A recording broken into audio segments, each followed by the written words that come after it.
Sunflower Valley, Colorado Territory, 1875. The late afternoon sun cast long shadows across Sunflower Valley as Bethany Fletcher pushed a stubborn strand of chestnut hair from her face. At 22, she had long resigned herself to a life of practicality rather than passion. The small trading post her father had established before his passing had become her entire world, a world where she believed beauty existed only in the rugged landscape, not in the plain young woman who managed the ledgers. Beauties for paintings and sunsets, Bethany muttered to herself as she swept the wooden porch, her simple blue cotton dress gathering dust at the hem. Not for women who count inventory and haggle over flower prices. This belief had planted itself deep in her heart after years of watching prettier girls with ribbon-adorned hair turn the heads of passing cowboys. No one had ever looked at Bethany that way, with wonder, with desire. Her deep brown eyes, while expressive, were not the striking blue that poets wrote about. Her hands were strong from work rather than delicate and pale. In Sunflower Valley, where survival trumped sentiment, Bethany had convinced herself that love was a luxury she would never afford. The clatter of approaching hoofbeats pulled her from her thoughts. Bethany shaded her eyes against the setting sun, making out the silhouette of a rider approaching from the North Trail. Strangers were common enough at the trading post, but something about the straight-back figure on horseback made her pulse quicken. The young man who dismounted before her stood just over 6 feet tall, his lean frame suggesting strength earned through honest work rather than brawling. Dust from the trail covered his denim pants and cotton shirt, but nothing could disguise the striking clarity of his green eyes or the genuine warmth of his smile. "Ma'am," he greeted, removing his hat to reveal sandy blonde hair in need of a trim. "Zachary Wilcox. I'm looking for supplies, and," he paused, glancing at his trail-weary horse, "maybe a place to rest for the night." "We have both." Bethany responded more stiffly than she intended, suddenly conscious of her wind-tangled hair and work-worn appearance. "The trading post closes at sundown, but there's a small room in the back we rent to travelers." As she led him inside, Bethany couldn't help but notice how different Zachary seemed from the typical drifters who passed through. At perhaps 25, he carried himself with purpose rather than restlessness. His light stubble framed a jaw that seemed more accustomed to smiling than scowling. "You run this place alone?" Zachary asked as he examined the neatly organized shelves. "Since my father passed 2 winters back," Bethany nodded, keeping her professional distance. "Just me and occasionally Mrs. Holloway from down the way when the supply wagons come in." Something flickered across Zachary's face. Admiration, perhaps, but Bethany dismissed the notion immediately. Men like him, handsome men with bright futures, didn't look at plain shopkeepers that way. They were passing clouds, bringing momentary shade before continuing on their way to more promising horizons. "That's impressive," he said, his voice soft with what sounded like genuine respect. "Most men I know couldn't manage half as well." Before Bethany could respond, the door burst open and Sheriff Miller entered, his weathered face creased with concern. "Miss Fletcher," he nodded before turning to Zachary with narrowed eyes. "New in town, son?" "Just arrived," Zachary confirmed, extending his hand. "Zachary Wilcox. Looking for work and a fresh start." "Well, you picked an interesting time," Sheriff Miller replied, accepting the handshake cautiously. "Got word the Blackburn gang might be headed this way. Robbed a bank in Silverdale last week. 3 men dead." Bethany's chest tightened. The Blackburn gang's reputation stretched across 3 territories, violent men who took what they wanted and left devastation in their wake. "I'm not worried," she said with forced confidence. "They'll have no reason to stop at a small trading post." Sheriff Miller's expression suggested he wasn't convinced. "All the same, might be wise to have someone stay with you for a spell, at least until we know they've passed through." "I can do that," Zachary offered immediately, then seemed embarrassed by his eagerness. "That is, if you're hiring Miss Fletcher. I'm handy with repairs, good with horses, and I can shoot straight if it comes to that." Bethany wanted to refuse. Having this man around would be a constant reminder of everything she believed herself to be lacking. Yet practicality won out over pride. "There's work to be done," she conceded.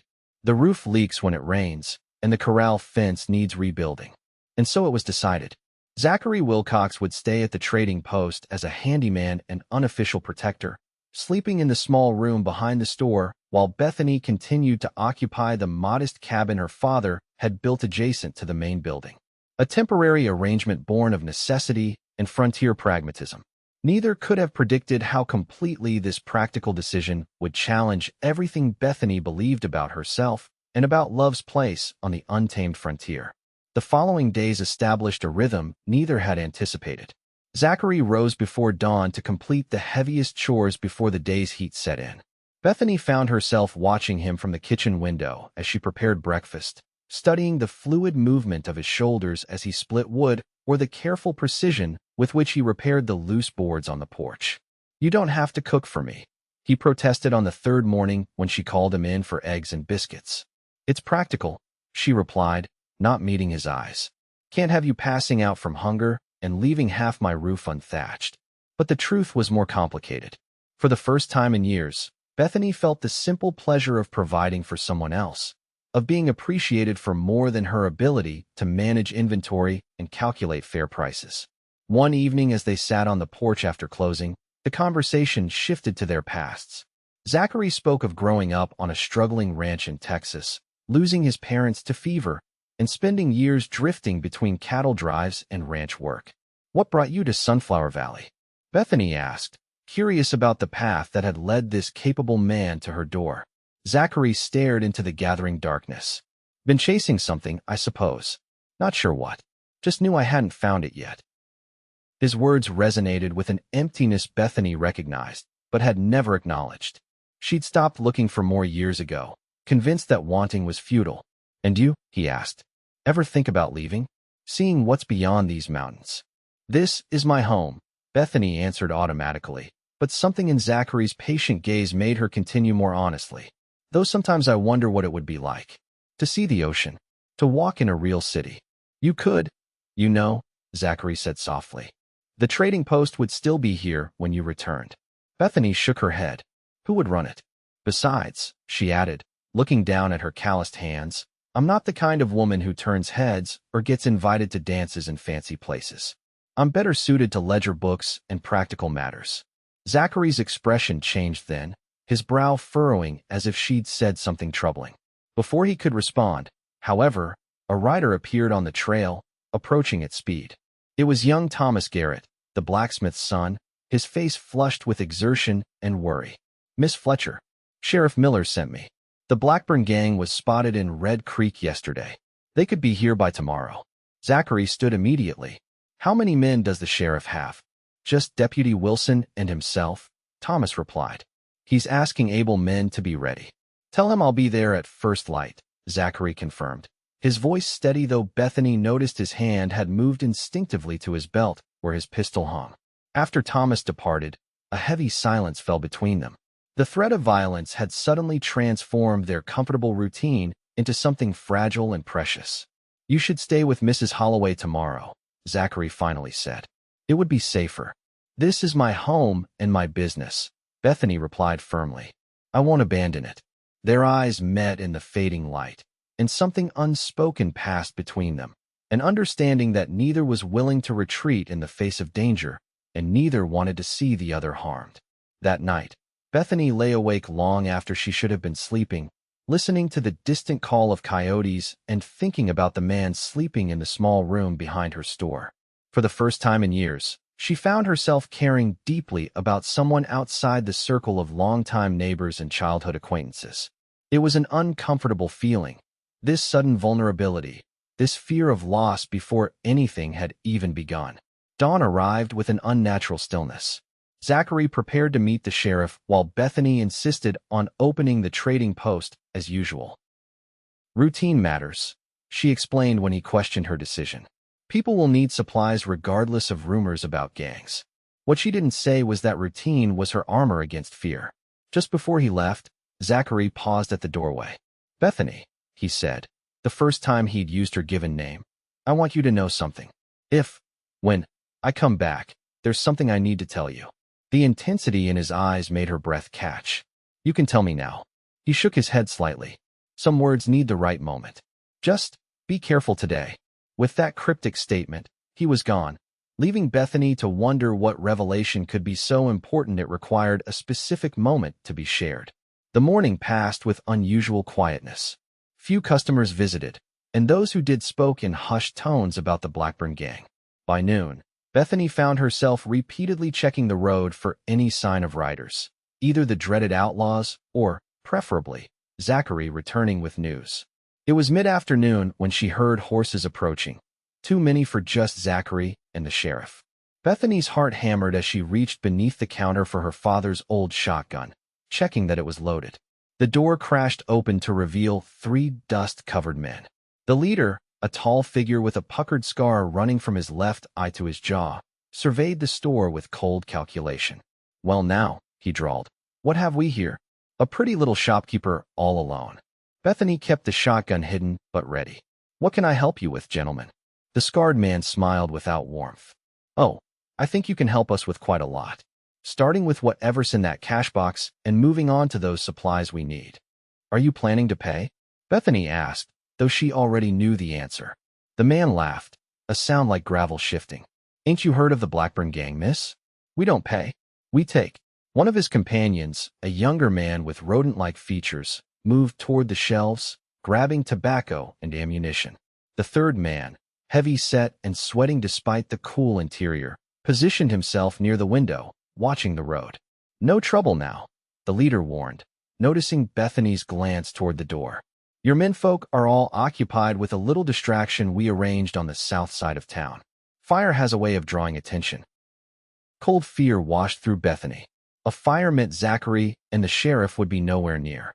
Whatever happened now, she would face it alone. "The cash box," the leader demanded, his hand moving to his pistol. Bethany made a quick calculation. Money could be replaced. Lives could not. She reached slowly for the box, her other hand still near the shotgun. As she placed the cash box on the counter, the door behind her, the one leading to the storeroom, creaked slightly. The leader's eyes darted toward the sound. "Someone back there?" "Just the wind," Bethany responded too quickly. "The back door doesn't latch properly." His expression hardened. "Check it," he ordered the rodent-faced man, who immediately moved toward the storeroom. Bethany's mind raced. There was no one in the storeroom, but if they discovered the living quarters attached, they might decide to linger. The very thought made her stomach turn. The moment stretched, taut with tension, until a commotion outside drew everyone's attention. The lookout at the window cursed. "Riders coming fast. 4, maybe 5. The leader grabbed the cash box and shoved it into his saddlebag. "Time to go? Grab what you can carry." As the men frantically seized supplies, Bethany slowly eased the shotgun from beneath the counter. When the leader turned back toward her, she had it aimed squarely at his chest. "Leave the cash box," she commanded, her voice steadier than she felt. Surprise flashed across his scarred face before twisting into rage. "You've got spirit, I'll give you that. But you won't shoot." "My father taught me how when I was 12, Bethany responded. "And he always said, aim for the center, because even if you miss by a little, you'll hit something important." The standoff might have ended very differently if the door hadn't burst open at that moment, revealing Zachary, Sheriff Miller, and 3 other men, all with weapons drawn. "Drop your guns," Sheriff Miller ordered. "You're surrounded." What followed was a blur of motion and sound. The Blackburn leader drew despite the odds, forcing Zachary to fire. The bullet struck the outlaw's shoulder, spinning him around. The other gang members surrendered immediately, having less appetite for a losing fight. As the sheriff and townsmen secured the prisoners, Zachary rushed to Bethany. "Are you hurt?" he demanded, his eyes frantically searching her face. "No," she managed, the shotgun suddenly heavy in her trembling hands. "They didn't. They just wanted money." Relief washed over his features as he gently took the shotgun from her grasp. "When we realized the fire was a diversion, I knew where they'd go next. The trading post is the richest target in town. I was afraid you wouldn't come in time," Bethany admitted, the full impact of the danger finally hitting her. "I was afraid I'd never see you again." Something in her words seemed to break a dam within Zachary.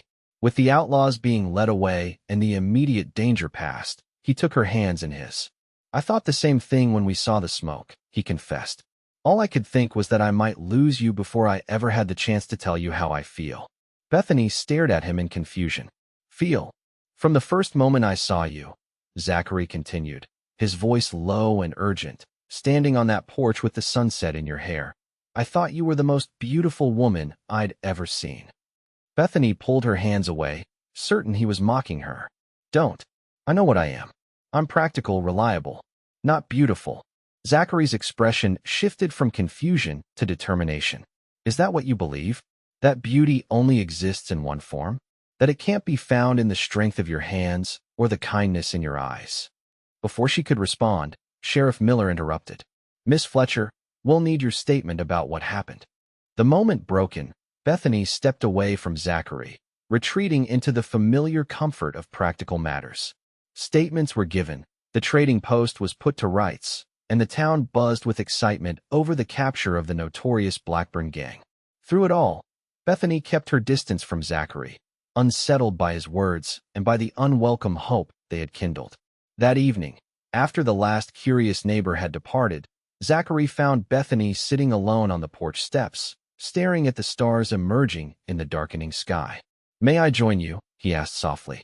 When she nodded, he settled beside her, close enough that she could feel the warmth radiating from his body in the cool evening air. I meant what I said earlier, he began without preamble. About thinking you're beautiful. Bethany sighed, still looking at the stars rather than at him. Zachary, you don't have to say these things. I faced down those men today. I'm stronger than you think. I know exactly how strong you are, he replied. That's part of what makes you beautiful to me. When she remained silent, he continued, his voice taking on an edge of frustration. You know, for someone so practical, you have some mighty impractical ideas about beauty.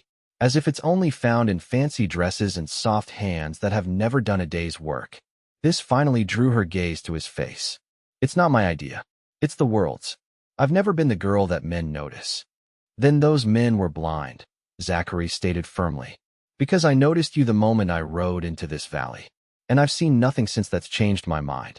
He reached out slowly, as if approaching a skittish horse, and brushed a strand of hair from her face.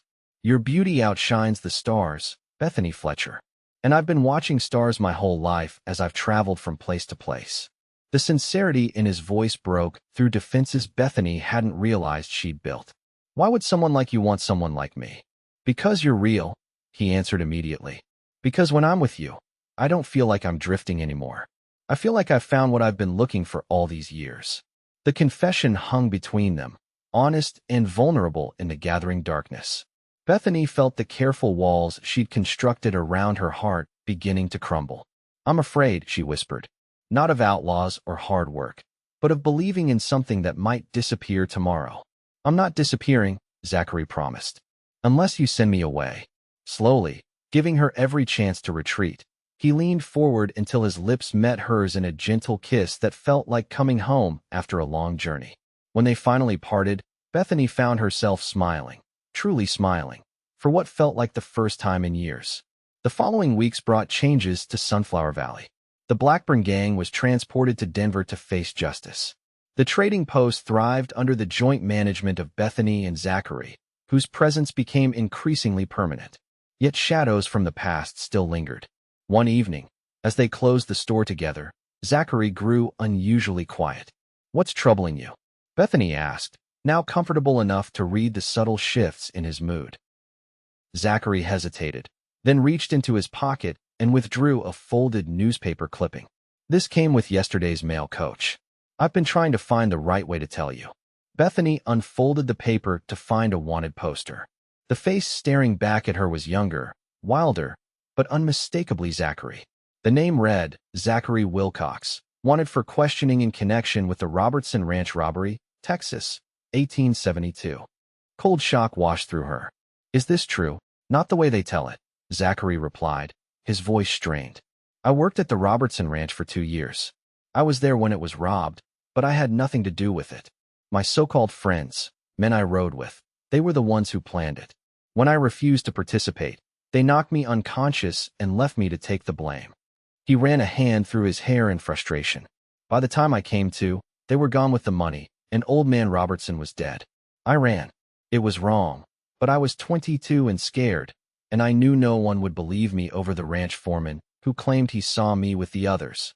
Bethany stared at the paper, then at the man before her. the man she had come to trust, to care for deeply. "Why tell me now?" "Because I love you," he said simply. "And because Sheriff Miller received this same notice yesterday. He came to me privately and asked for my side of the story." "What did he say?" Bethany asked, her heart pounding. "He believes me. He's sending a letter to the Texas authorities explaining that I've been a model citizen here, that I helped capture the Blackburn gang. He thinks they'll drop the charges if I go back and give formal testimony about what really happened." Relief mingled with a new fear in Bethany's chest. "You're leaving?" "Only if you'll wait for me," Zachary answered, taking her hands in his. "I've been running for 3 years. I need to face this so we can have a future without looking over our shoulders." The word "we" hung in the air between them, pregnant with possibility. "How long?" Bethany asked. "A month, maybe 2. He squeezed her hands. "I'll understand if you don't want to wait. If this changes how you see me." Bethany considered the wanted poster, then deliberately folded it and placed it on the counter. "The man in this picture isn't the man standing before me now. The man I know stood against the Blackburn gang. He fixes leaky roofs and treats every customer with respect, whether they're buying a penny's worth of nails or provisions for a month." She stepped closer to him. "The man I know is the man I love. And yes, I'll wait." The relief on Zachary's face was immediate and profound. He pulled her into an embrace that spoke more eloquently than words of his gratitude and devotion. Zachary departed for Texas the following week, carrying letters of support from Sheriff Miller and several prominent townspeople. The days of his absence stretched into weeks, each one testing Bethany's newfound faith in both Zachary and in her own worthiness of love. Mrs. Holloway, who had taken to helping at the trading post regularly since Zachary's departure, observed Bethany's distraction one afternoon. "That young man will be back," she assured her. "I've seen how he looks at you. What if something goes wrong?" Bethany voiced her deepest fear. "What if they don't believe him?"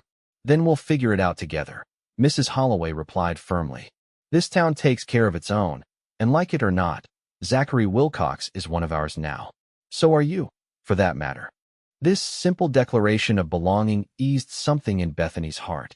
She had been so focused on what she lacked, conventional beauty, refined manners, an exciting past, that she had failed to recognize what she possessed, a community that valued her, strength that had seen her through loss and danger, and a capacity for love that had survived years of neglect. As autumn painted the surrounding mountains in fiery hues, Bethany made a decision. Regardless of whether Zachary returned, she would no longer define herself by what she believed she lacked. The trading post, once merely her inheritance, had become her choice and her accomplishment.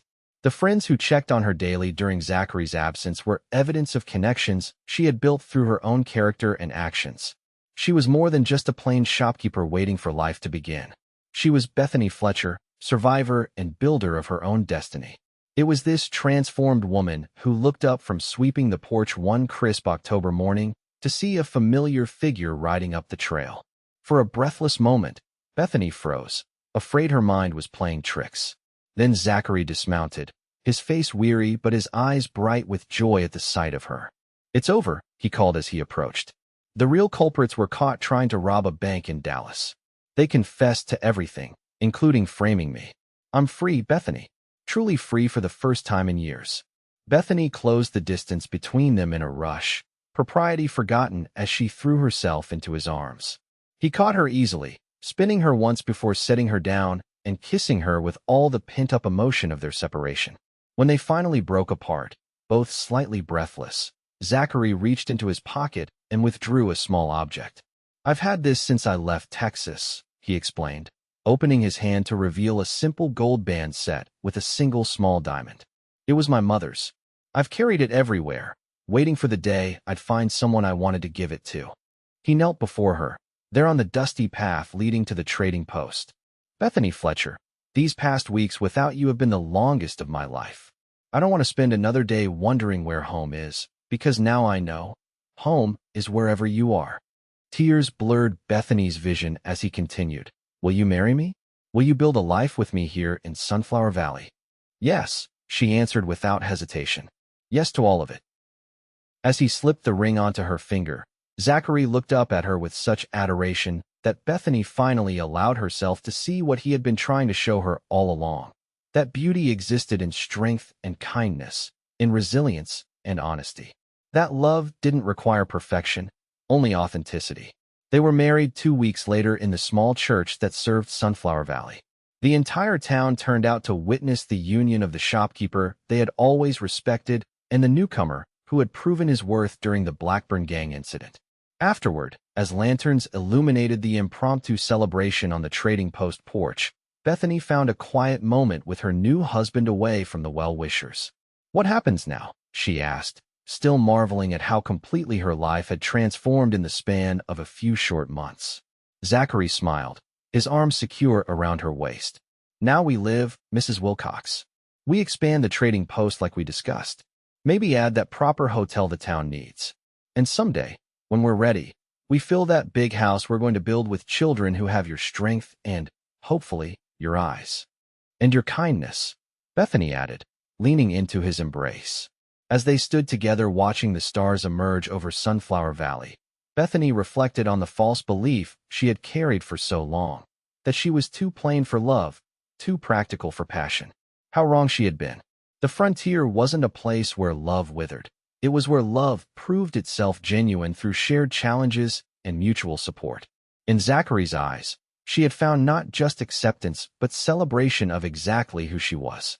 And in her own heart, she had discovered a capacity for joy that transcended old insecurities. "Your beauty outshines the stars," Zachary whispered against her hair, echoing words he had spoken to her once before. This time, Bethany didn't dispute him. Instead, she turned in his arms to face him fully. "And your love outshines everything I ever thought possible." Together, they had found something precious on the frontier, not just survival, but a love that transformed survival into living. The harsh realities of the West hadn't diminished this truth. They had only proven its enduring strength. From that October evening forward, the trading post became not just a business, but the heart of a family. Bethany and Zachary Wilcox built their dreams together, one day at a time. Their love a beacon in Sunflower Valley as constant and bright as the stars that had witnessed their beginning.